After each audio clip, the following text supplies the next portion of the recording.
Peace in, folks. How you doing? Use force, positive mental attitude. You know how we do.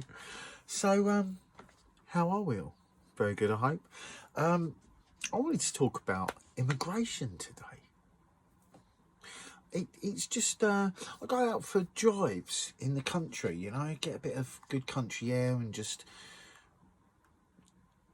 I find it therapeutic, quite frankly. And sometimes I'll just sort of skip through radio channels, you know, because I'll drive off out, you know, east, west, whatever. Normally it's sort of east or west. I don't go too far north. I don't reach London. I like to just drive out through the country. And you sort of end up picking up, like, you know, BBC Radio Sussex and Surrey and all of these, like, sort of more smaller segments of the radio. And honestly, it just shocked me how 1980s it felt.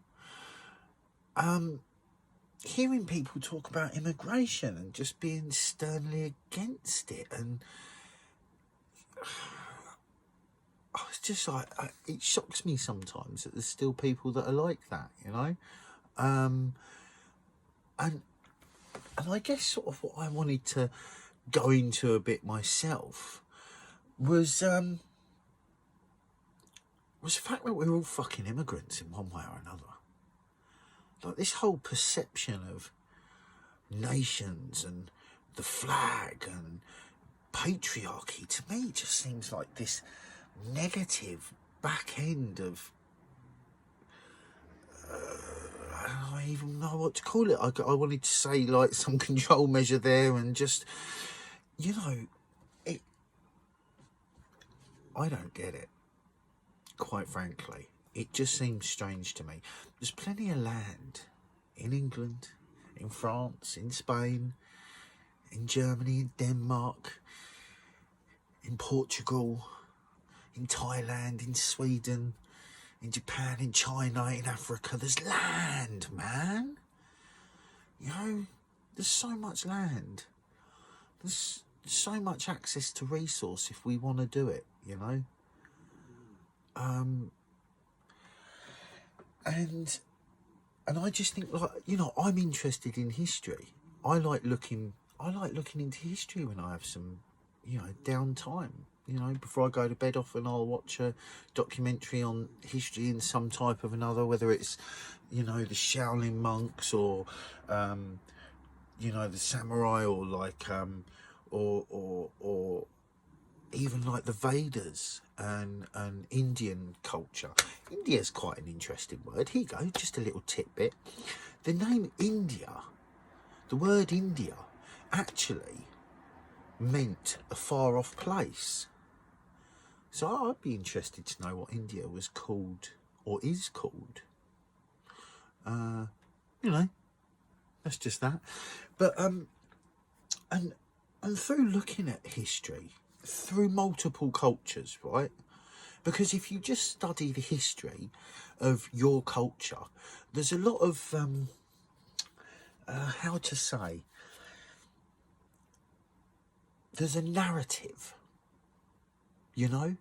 And one of the interesting things I've found through looking at multiple cultures and their history is there's a narrative that gets taught to the people of that land that seems consistent throughout, and that's this liberation of the barbarians, right? Putting civilization up on this pedestal, right? And that they've liberated the barbarians. So there's this ego feed and this sort of like subtle teaching of grandeur and you know, pride in the fact that you're part of this civilization that wars and creates homelessness and separation. And there's Earth and people are beautiful, right? Earth and people are beautiful. I think Earth is a beautiful planet. There's loads of great places to go, and it's epic. I love it, right? But obviously, this structure of society that we've currently got ruling us isn't really that civilized, right? So anyway, let's not go too far off. I've only just about remembered what it was I was talking about. immigration, man, we're all immigrants.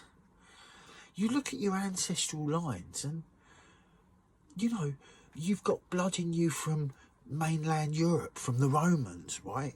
You've got blood in you from Denmark, from, you know, from the Nordics, right? You've got blood in you from the Celts, right? You know, some of us are blessed to have possibly some druidic blood in us. Why not, right?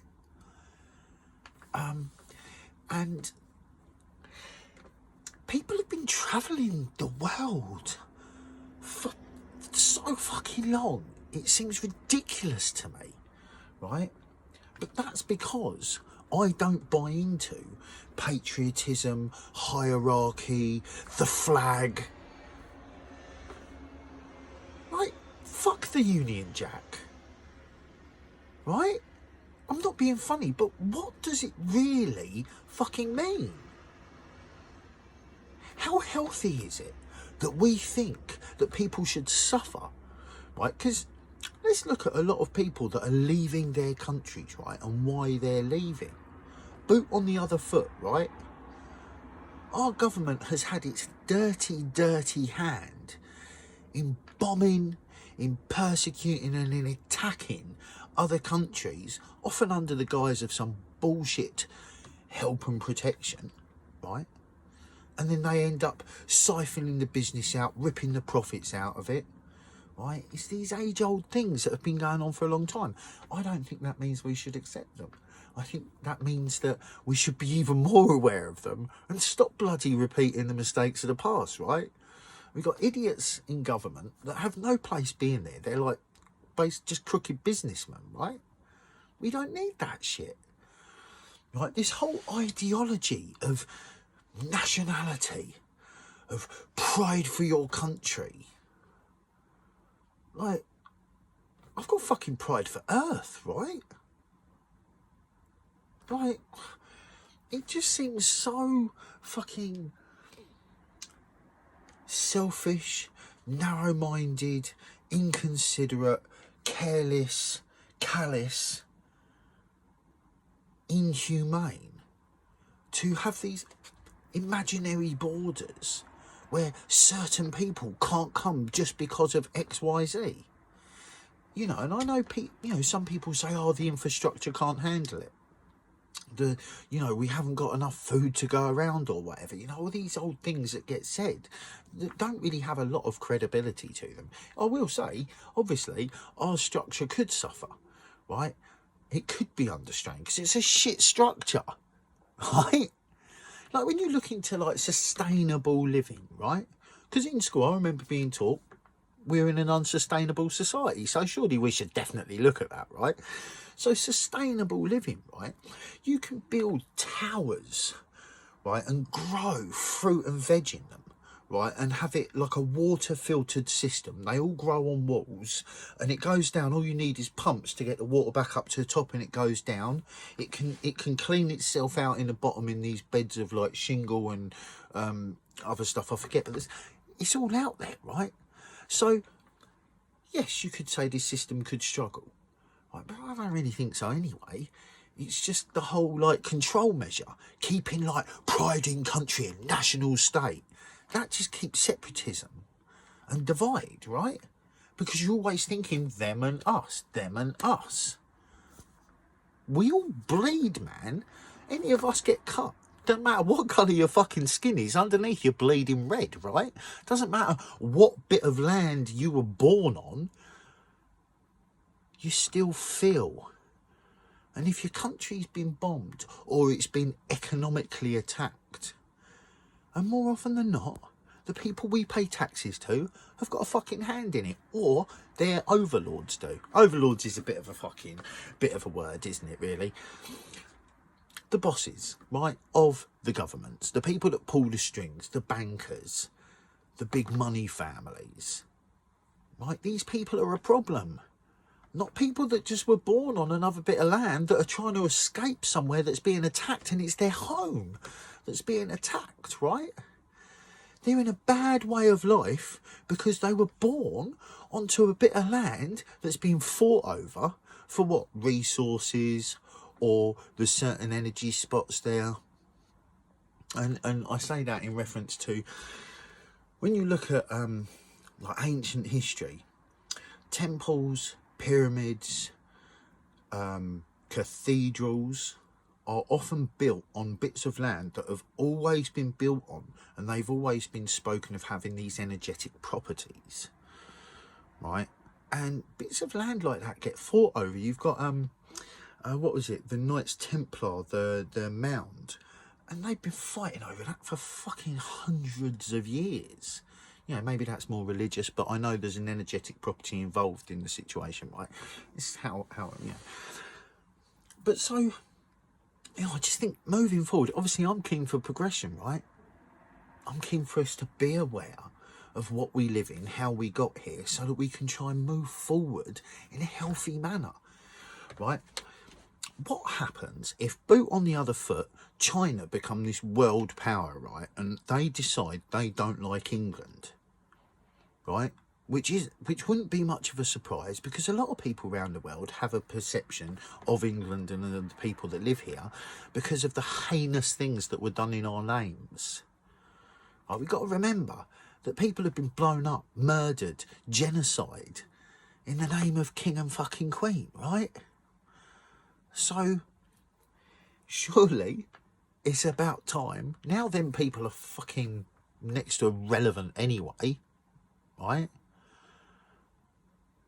Isn't it about time we decided maybe we can do better than the people that came before us? Instead of just taking their problems and perpetuating them, can we look at it and go, all right, well, actually, push came to shove, I'm pretty sure we could take many people into this country and help them. I'm pretty sure we could help many people that are in this country that need help. And I'm pretty sure that many places around the world would thrive as opposed to just survive if these types of attitudes were taken on and we became more of the humankind than the human race, right? I'm racing around trying to get one up, getting that deal, doing whatever it takes, right? Maybe it's a bit more like, well, you know, let's share this deal, right? Let's help each other to raise up, you know? Let's not just stamp on people to get what we want. Let's go, well, look who really needs, right? Like, it's not utopia. It's not idealism. It's just more like, we can do it. So why the fuck shouldn't we, right? You know, that's just how I feel. I'm just one guy. What do I know? But many people feel like that, right? A lot of people I know probably feel like that. But I see a lot of people just getting caught up in patriotism and in nationalism and doing it for Queen and country. She's German. She changed her name to Windsor when she took the throne. Right, so if you're patriotic and you now know that, that's got to be a problem, right? So surely it's worth just rethinking and going, do we need to be like this? Is it any good for us? Stress is a killer. There's many things in this society that just perpetuate stress, right? And really, if it's not that important, it's not going to kill you. And even to me, that's like, well, what's wrong with death? It's another experience in this thing called life, right? But, you know, it'd be nice, you know, I think there's many people out there that feel what I've just said, and I don't think enough people say it.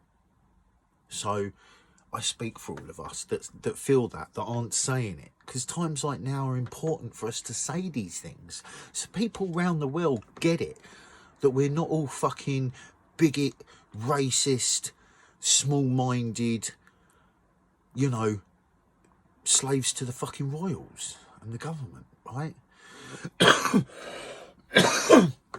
Because those people don't give a shit about us, and we're damn well up on that time already. So, people, it's been lovely to speak to you. I'm going to say to you, use the force. Positive mental attitude. Be kind with your thoughts to yourselves and others. Keep loving your heart for yourselves and others, and let's get it. Get what, John? Awareness, of course. Peace in.